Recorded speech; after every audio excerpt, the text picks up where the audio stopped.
Hey guys, Mousanz here. How's it going? So, I recently got an iPad and I've been wanting to try something different to what I normally do. So what I'm gonna do today is I'm gonna try to use my iPad for the things I normally use my computer for, such as photo editing, music production, social media, and such. But the thing I'm gonna focus on today is video editing. So, without further ado, let's go.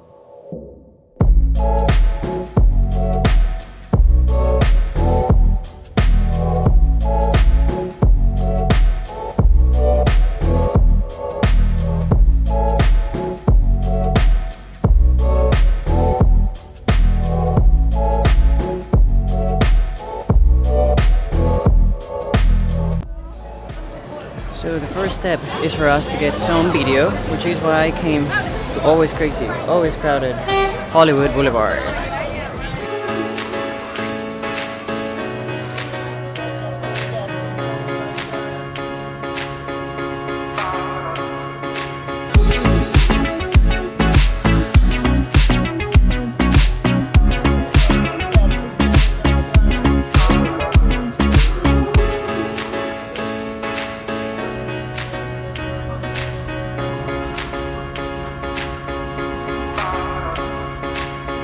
So guys, now that we got our video, it's time to get back to the editing room.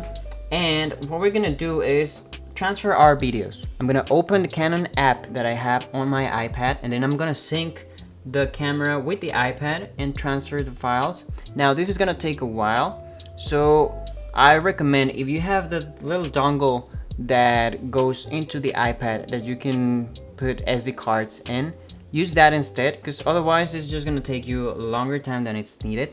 But if you don't have that option, well, this is always the default option. And if we want to try to go full iPad, no dongles, no anything else, this is the option we'll use. So let's wait a little while for these files to transfer, and then we'll come back. Okay, so now that we have the shots that we wanted for the B-roll, I'm gonna be opening an app in my iPad, and this app is called Premiere Rush.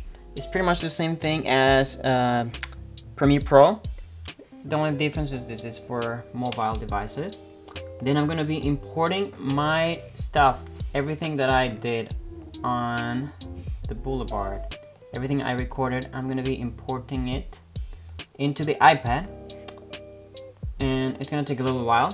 So now we imported our footage to the iPad, and we open the program.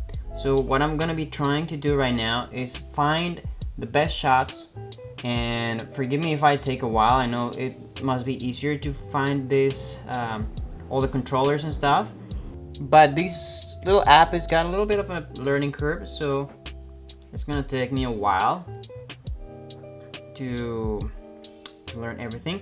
And there's an issue with this app. I found the audio itself, it doesn't let you import audio from your iPad as far as I know. So what I did is I imported a little black video with the audio I wanted to use, and then I'm just gonna take off the video and use the audio instead. Okay, cool.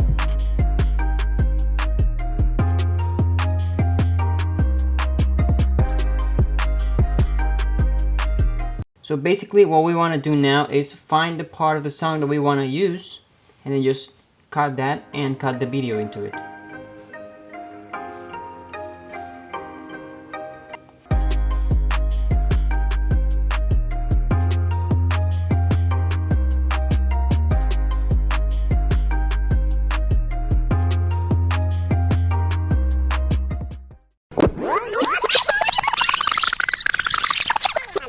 Okay, so after about 35 minutes, we are done with the editing, the regular editing.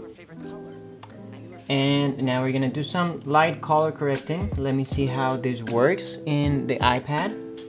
And after that, we're done. I think it was a little harder than what I thought, but it's not as hard as I thought it would be. So let me do the color correction and I'll show you guys the results.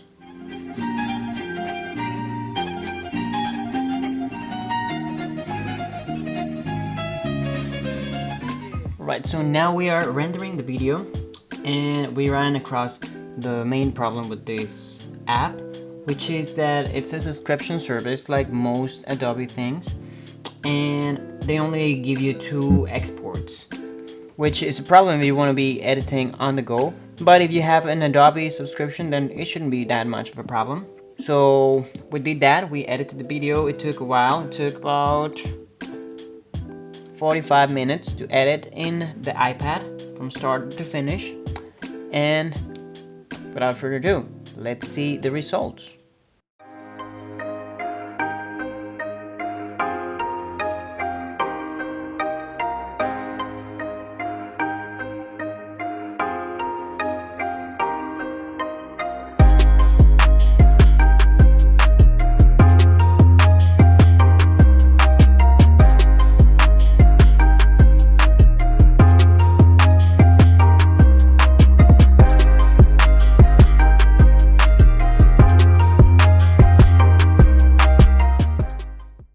So what's my conclusions for editing on an iPad?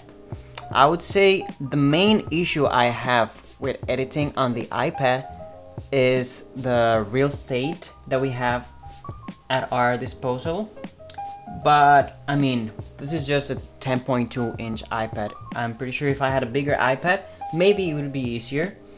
And I don't know, some things are actually even more intuitive on an iPad than they are on the computer, like splicing stuff, and I don't know, it makes it easier.